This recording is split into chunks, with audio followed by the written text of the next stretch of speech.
പ്രസാദ് സുമിത്രയ്ക്കുള്ളതാണ്. ഞാൻ വിശ്വസിക്കില്ല.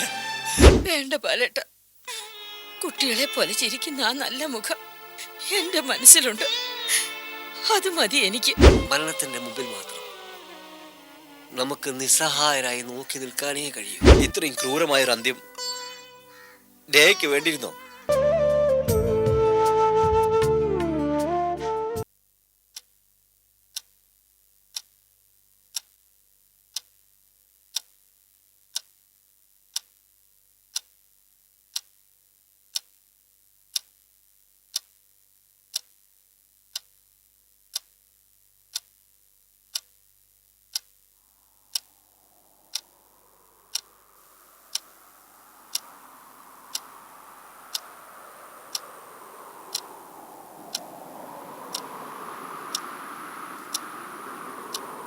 സ്വപ്നം അതെന്റേതാണ് പ്രസാദ്.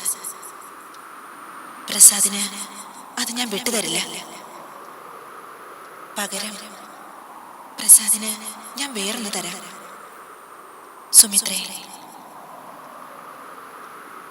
നടക്കേണ്ടത് സ്വപ്നമല്ലാത്തത്. പ്രസാദ് സുമിത്രയ്ക്കുള്ളതാണ്, സുമിത്രയുടേതാണ്.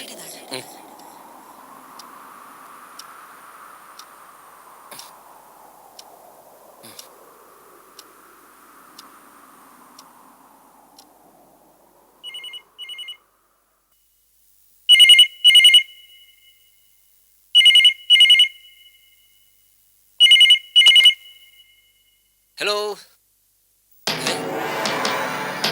സത്യമാണ് ഈ പറയുന്നത്? എപ്പോ? എന്താ ബാലേട്ട? ഹോസ്പിറ്റലിൽ നിന്നാണോ? ആ ശരി. എന്താ എന്താ ബാലമാമ? പ്രസാദേ, രേഖയ്ക്ക് നല്ല സുഖമില്ല അന്ന്. ബാലമാമ, രേഖയ്ക്ക് കഴിഞ്ഞു പോയി രമേശ. അവള് നമ്മളെ വിട്ടു പോയി.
Take it cool, doctor.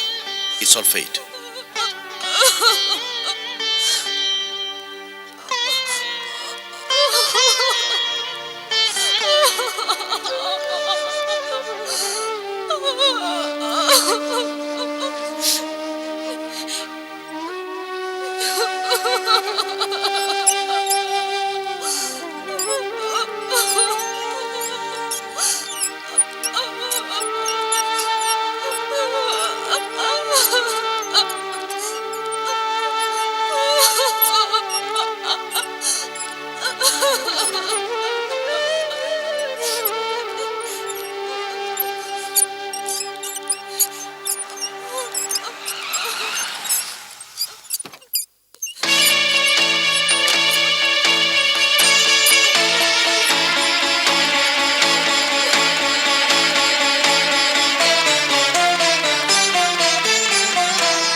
No. No.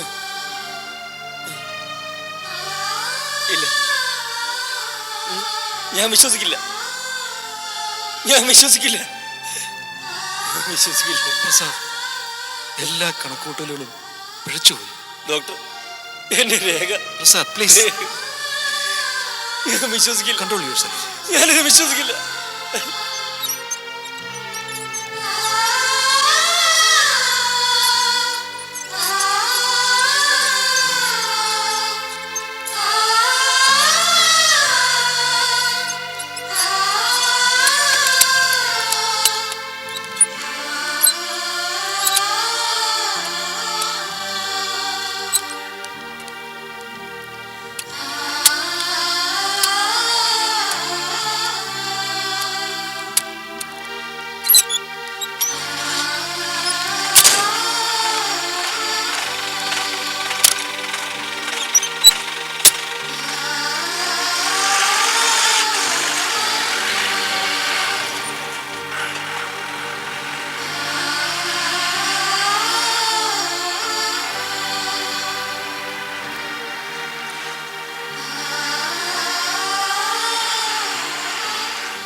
അമ്മ വരുന്നില്ലേ? അവള് വരുന്നില്ലെന്നാ പറയുന്നത്. അതെന്താ? ഞാനില്ല രമേശ, എനിക്ക് ആ ശരീരം കാണാൻ ശക്തിയില്ല. നിങ്ങൾ പൊയ്ക്കോ. പ്രസാദ് ഇതുവരെ വിളിച്ചിട്ടില്ല. അവന്റെ സ്ഥിതി എങ്ങനെയാണാവോ? ഒന്നിനു പുറകെ ഒന്നായി ഇങ്ങനെ. എല്ലാം നേരിടാനുള്ള കരുത്ത് ദൈവം അവന് കൊടുക്കട്ടെ. അതേ പ്രാർത്ഥിക്കാനുള്ളൂ. എന്നാലും വരാനുള്ളത് മുൻകൂട്ടി കണ്ടതുപോലെ ആയിരുന്നല്ലോ രേഖ പ്രസാദിനോട് പറഞ്ഞത്. അങ്ങനെ തന്നെ സംഭവിച്ചു. വല്ലാത്ത വിധി. സുഭദ്രേ, നിന്നെ ഇവിടെ തനിച്ചാക്കിയിട്ട് പോകാൻ മനസ്സ് വരുന്നില്ലല്ലോ. വന്നൂടെ ഞങ്ങളുടെ കൂടെ? വേണ്ട പാലേട്ട, കുട്ടികളെ പോലെ ചിരിക്കുന്ന ആ നല്ല മുഖം എന്റെ മനസ്സിലുണ്ട്. അത് മതി എനിക്ക്. നിങ്ങൾ പൊയ്ക്കോളൂ.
പ്രസാദേ, ഇവിടെ മാത്രം, മരണത്തിന്റെ മുമ്പിൽ മാത്രം നമുക്ക് നിസ്സഹായരായി നോക്കി നിൽക്കാനേ കഴിയൂ.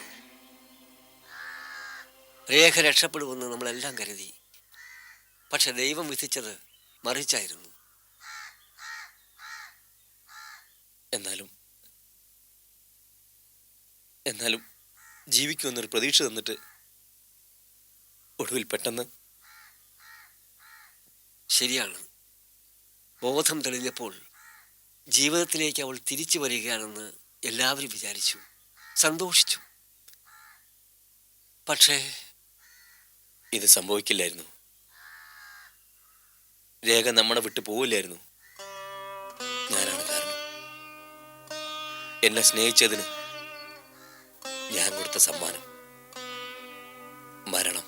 അങ്ങനെയൊന്നും ചിന്തിക്കരുത് പ്രസാദ്. രേഖയുടെ ഈ വിധിക്ക് പ്രസാദ് എങ്ങനെ കാരണമാവുന്നത്? നെവർ. അല്ല ജെയിംസ്, ഞാനല്ലേ ആ പാവത്തെ വിളിച്ചു വരുത്തിയത്. വിദേശത്ത് നിന്ന് തിരിച്ചു വന്നുകൊണ്ടല്ലേ രേഖയ്ക്ക് ഈ ദുരന്തം ഉണ്ടായത്. ഒരിക്കലുമല്ല. ദുരന്തങ്ങൾ എവിടെയും എപ്പോഴും ഉണ്ടാകാം. തൊട്ടു പിന്നിൽ മരണത്തിന്റെ നിഴലും കൊണ്ടാണ് മനുഷ്യന്റെ സഞ്ചാരം എന്ന് കേട്ടിട്ടില്ലേ?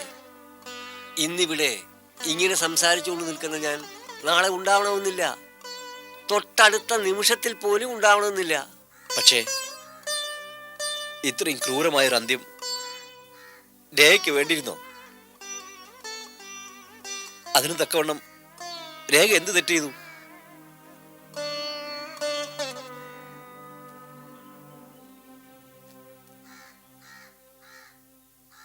ഞാനിവിടെ രോഗിയായി വരാൻ പാടില്ലായിരുന്നു. രേഖ എന്നെ ചികിത്സിക്കരുതായിരുന്നു. എല്ലാം സംഭവിച്ചു. ഒരു ദുശകുനം പോലെ ഞാനിവിടെ വന്നു. എന്റെ ഉള്ളിലെ ഭാരങ്ങൾ അത്രയും രേഖ എടുത്തു കളഞ്ഞു. എന്നിട്ട്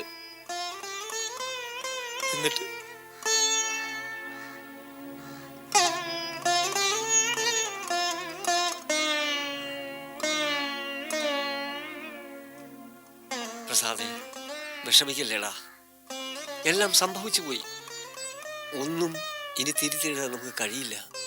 അതെ പ്രസാദ്, അർത്ഥമില്ലാതെയാണ് പ്രസാദ് സ്വയം കുറ്റപ്പെടുത്തുന്നത്.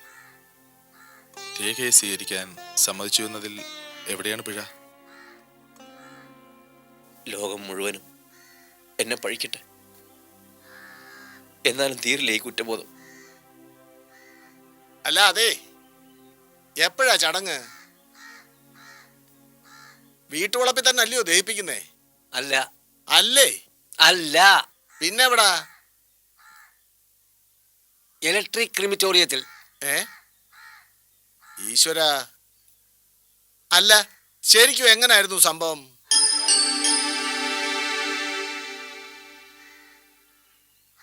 ആരേലും ഇനി വരാനുണ്ടോ?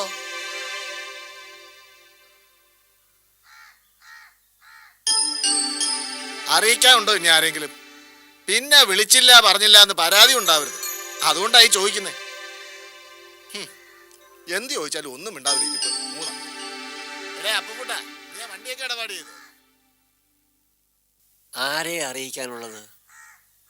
ബന്ധുക്കൾ എന്ന് പറയുന്നവരെല്ലാം ഇവിടെ തന്നെ ഉണ്ടല്ലോ. ഒരാളുണ്ട്, അനിയത്തിയോട് സ്നേഹവും വാത്സല്യവും നടിച്ച് ഈ വീട്ടിൽ കയറി വന്ന് പക വീട്ടിയവൻ. വിളിക്കണ്ടേ അവനെ? അറിയിക്കണ്ടേ ഈ വാർത്ത? എന്തിന്? ഇതറിഞ്ഞാൽ അവനത് ആഘോഷിക്കും. ആഘോഷിക്കട്ടെ. ദൈവങ്ങൾ അവന്റെ ആ ആഘോഷം കാണട്ടെ.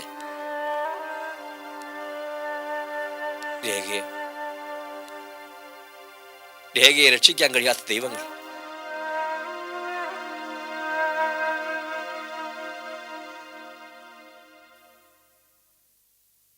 ഹാ, നീ പിന്നെയും വന്നോ?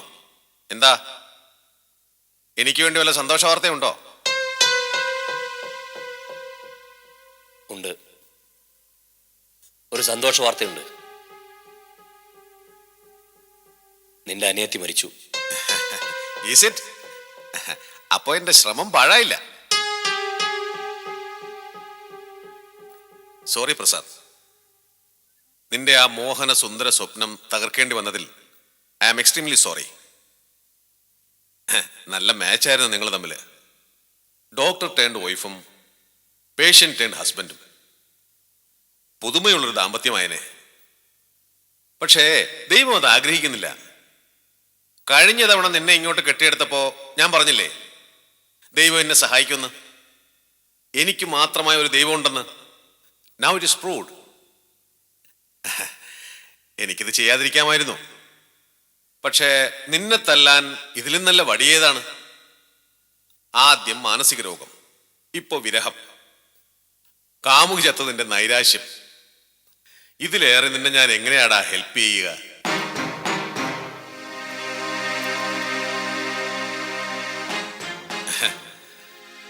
സഹായങ്ങൾ ഇതുകൊണ്ട് മാത്രം അവസാനിച്ചു പോയി എന്ന നിരാശ വേണ്ട കേട്ടോ. ഞാനിതിനകത്തായി പോയെന്ന ആശ്വാസവും വേണ്ട.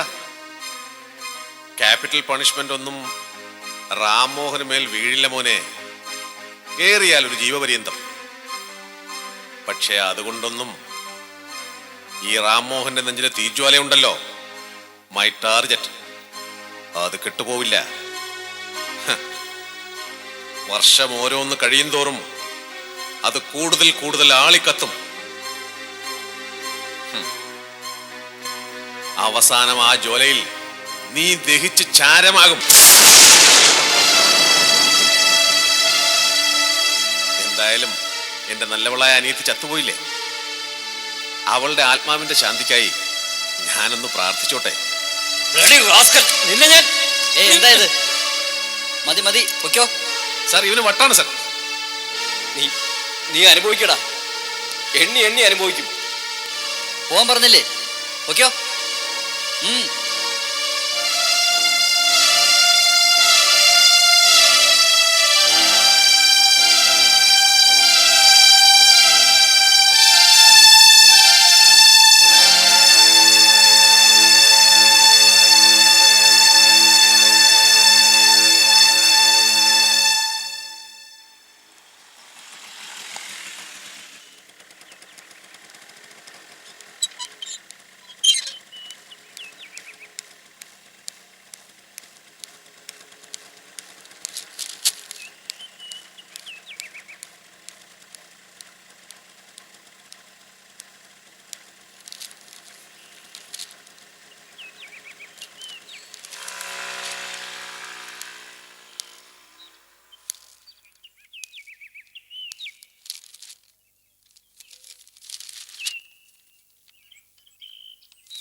ചേച്ചി, ന്യൂസ് കണ്ടോ?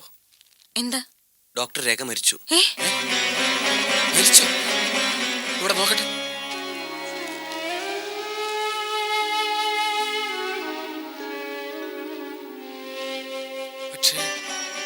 പക്ഷേ ഓപ്പറേഷൻ വിജയമായിരുന്നു അല്ലേ പറഞ്ഞത്? എന്നിട്ട് എങ്ങനെയാ ഇത്? വല്ലാത്ത വിധി. മരണത്തിന് മുമ്പ് ഒരിക്കൽ ബോധം വീണത് എന്നെ രക്ഷിക്കാനായിരുന്നു തോന്നുന്നു.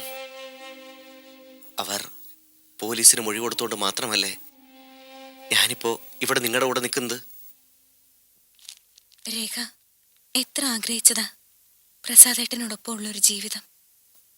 എന്നിട്ട്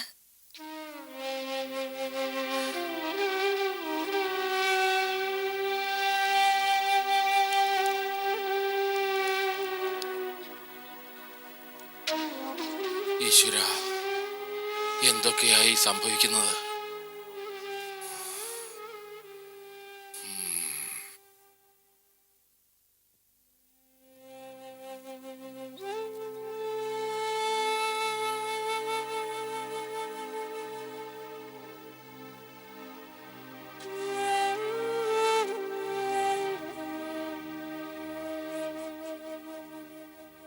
ഇത്രയും ദിവസമായിട്ടും അവൻ ഒരു മാറ്റവും ഇല്ലല്ലോ പാലേട്ട.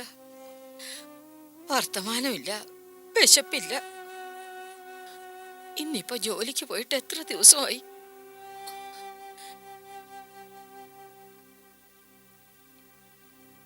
എനിക്കാകെ പേടിയാവുന്നു പാലേട്ട.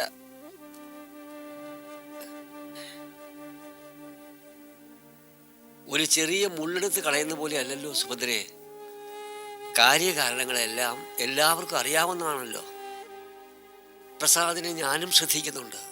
പക്ഷേ എന്താണ് ഞാൻ അവനോട് സംസാരിക്കുക? എന്തു പറഞ്ഞാണ് സമാധാനിപ്പിക്കുക?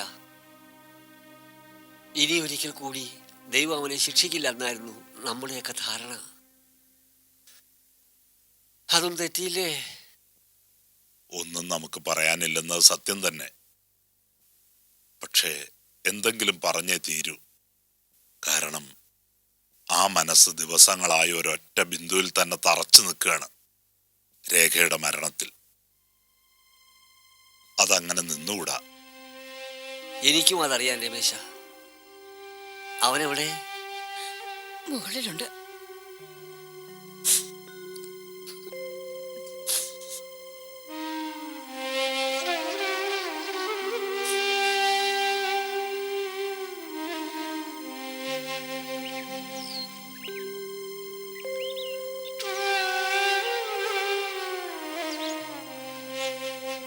പ്രസാദേ, ലോകതത്വം വിളമ്പാനോ നിന്നെ ഉപദേശിക്കാനോ ഒന്നുമല്ല ബാലമാമ വന്നത്. അത്തരം ഒരു സന്ദർഭവുമല്ലിത്. എന്നാലും ഒരേ ഒരു കാര്യം ബാലമാമ പറഞ്ഞോട്ടെ, നിന്റെ സമ്മതമുണ്ടെങ്കിൽ മാത്രം. ഒഴുക്കും അടിയൊഴുക്കും ഉണ്ടാവാം. നിന്റെ ജീവിതത്തിൽ ഇത് രണ്ടും ധാരാളം ഉണ്ടായിട്ടുണ്ട്. ഒരിക്കൽ ആ അടിയൊഴുക്കിൽപ്പെട്ട് നിന്റെ കാലുകൾ പതറിപ്പോയിരുന്നു, നീ വീണുപോയിരുന്നു. പക്ഷേ ആ വീഴ്ചയിൽ നിന്നും എങ്ങനെയൊക്കെയോ നീ എഴുന്നേറ്റു. അത് സംഭവിച്ചില്ലായിരുന്നെങ്കിൽ എന്തായിരുന്നു നിന്റെ ജീവിതം? ഇപ്പോ വീണ്ടും നീ ഒരു ഒഴുക്കിൽപ്പെട്ടിരിക്കുകയാണ്. അതെ, ഞാൻ മാത്രമാണ് ഈ ഒഴുക്കിൽപ്പെട്ടു പോകുന്നത്. നിങ്ങളൊക്കെ കരയിലാണ്. അതുകൊണ്ട് തന്നെ ഈ ഒഴുക്കിന്റെ ശക്തിയും ഇതേൽപ്പിക്കുന്ന ഷോക്കും നിങ്ങൾക്കാർക്കും അറിയില്ല ബാൽമാമ. അനുഭവിക്കേണ്ടവനും അനുഭവിക്കുന്നവനും ഞാനാ. ദയവായി അർത്ഥമില്ലാത്ത ആശ്വാസവാക്കുകൾ പറയരുത്. എന്നെ തനിച്ചു വിട്ടേക്കൂ.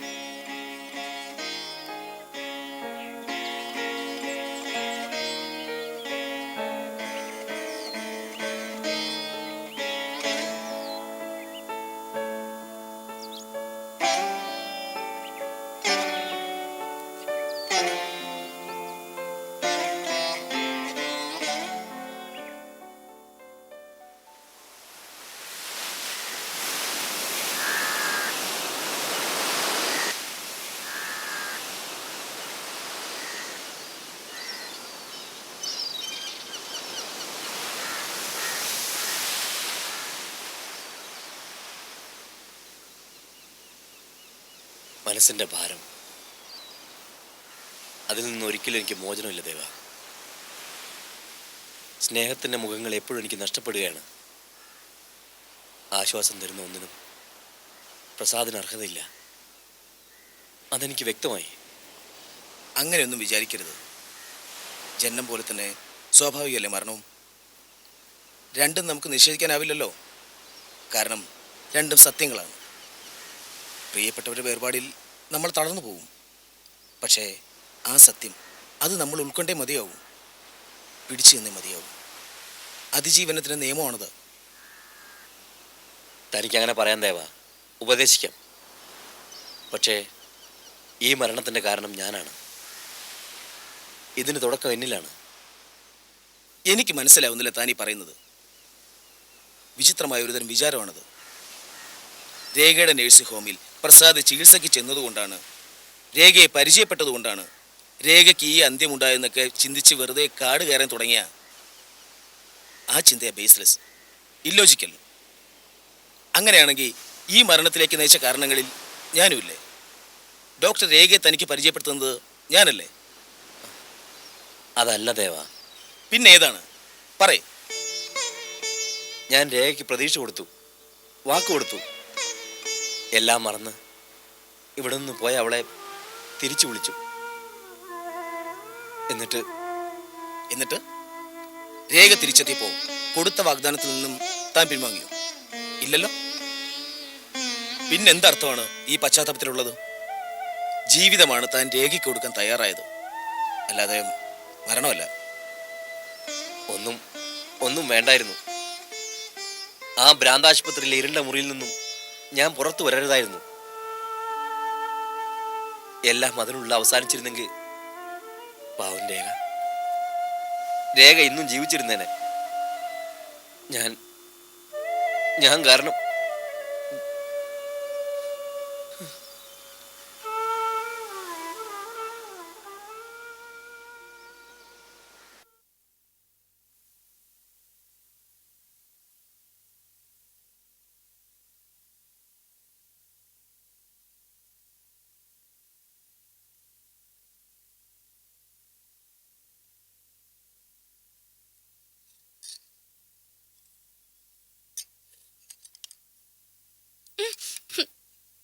മതിയേച്ചി, വയറും നിറഞ്ഞു. പായസം സാപ്പിടല്ലേ? പായസം ഞാൻ പിന്നെ കുടിച്ചോളാം. അത് മുടിയാത്. யமுனாவுக்கு ரொம்ப பிடிக்கும்னு சொன்னதுனால செஞ்ச பாயസം தான் இது. சாப்பிட்டு தான் தீரணும். വയറിൽ ഇനി ഒട്ടും സ്ഥലമില്ല ചേച്ചി, അതുകൊണ്ടാ. അത് സുമ്മാ. പാര്, ഒരു ഗ്ലാസ്, ഒരേ ഒരു ഗ്ലാസ്. എന്നാ 1/2 ഗ്ലാസ്. 1/2 ഗ്ലാസ്.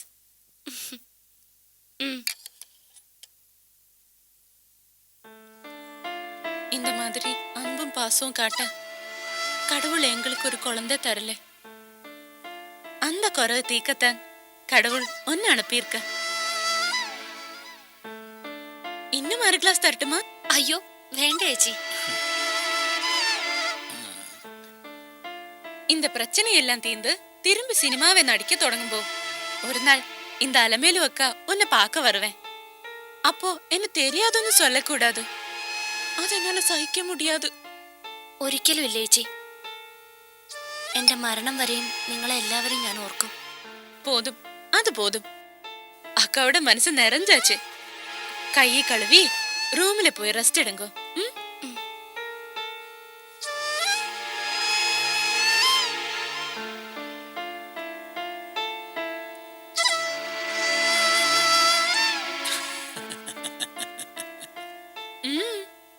என்ன புதுசா ஒரு பாசம்? என்ன இல்ல, நீ காட்டுறத இந்த அன்பு புதுசுதான். இதுவரை யாராண்டையும் என்னாண்டையும் கூட இந்த மாதிரி அன்பு நீ காட்டினதில்ல. என்ன எப்ப வேணுமோ அது அப்ப அலமேலு മനസ്സുக்கு തോന്നും. யமுனா கிட்ட பாசம் காட்டணும்னு எனக்கு தோணிடுச்சு, காட்டினே. அதுக்கு உங்களுக்கு என் வயத்தெரிச்சல் ஒன்னும் இல்லை. ஏன்னா இது கேளுங்கோ.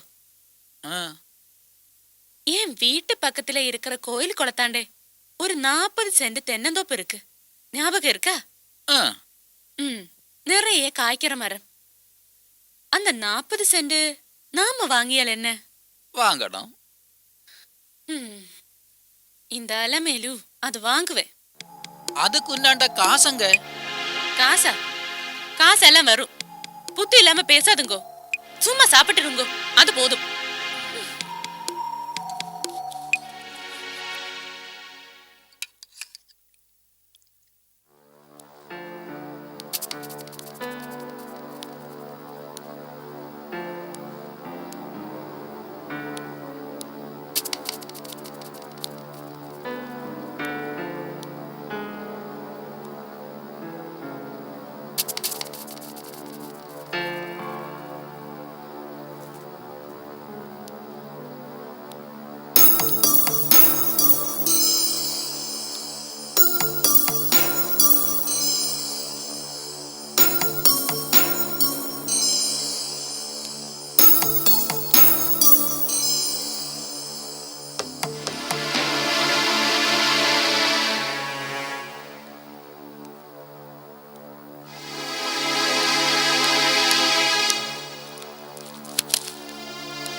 കണ്ണുറക്കടാ, കണ്ണുറക്കാൻ. നല്ല ക്ഷീണമുണ്ടല്ലേ? ആ, വല്ലതും അതോട്ടൊന്നില്ലെങ്കിൽ അങ്ങനെ നിന്റെ വാശി ഉണ്ടല്ലേ? അവൾ എവിടാന്നൊരു സൂചന തന്നാ നിനക്ക് രക്ഷപ്പെട്ടൂടെ? എത്ര ചവിട്ട് കിട്ടിയാലും അത് പറയില്ലല്ലോ. ഇത് കഴിച്ചോ. വേണ്ട. നിന്നോടുള്ള സ്നേഹം കൊണ്ടൊന്നുമല്ല. നീ പട്ടിണി കിടന്ന് ചാവാൻ പാടില്ല. നിന്നെ ഞങ്ങൾക്ക് വേണം. എന്തിന്? അത് നീ അറിയണ്ട. അതിന് എനിക്ക് വിശപ്പില്ല, ഒരു മരവിപ്പ് മാത്രം. ആ മരവിപ്പിലോട്ട് ഇതങ്ങ് ചെല്ലട്ടെ. തിന്നടാ, തിന്നാൻ. വേണ്ടെന്ന് പറഞ്ഞില്ലേ? നീ തിന്നുവെന്ന് ഞാൻ നോക്കട്ടെ.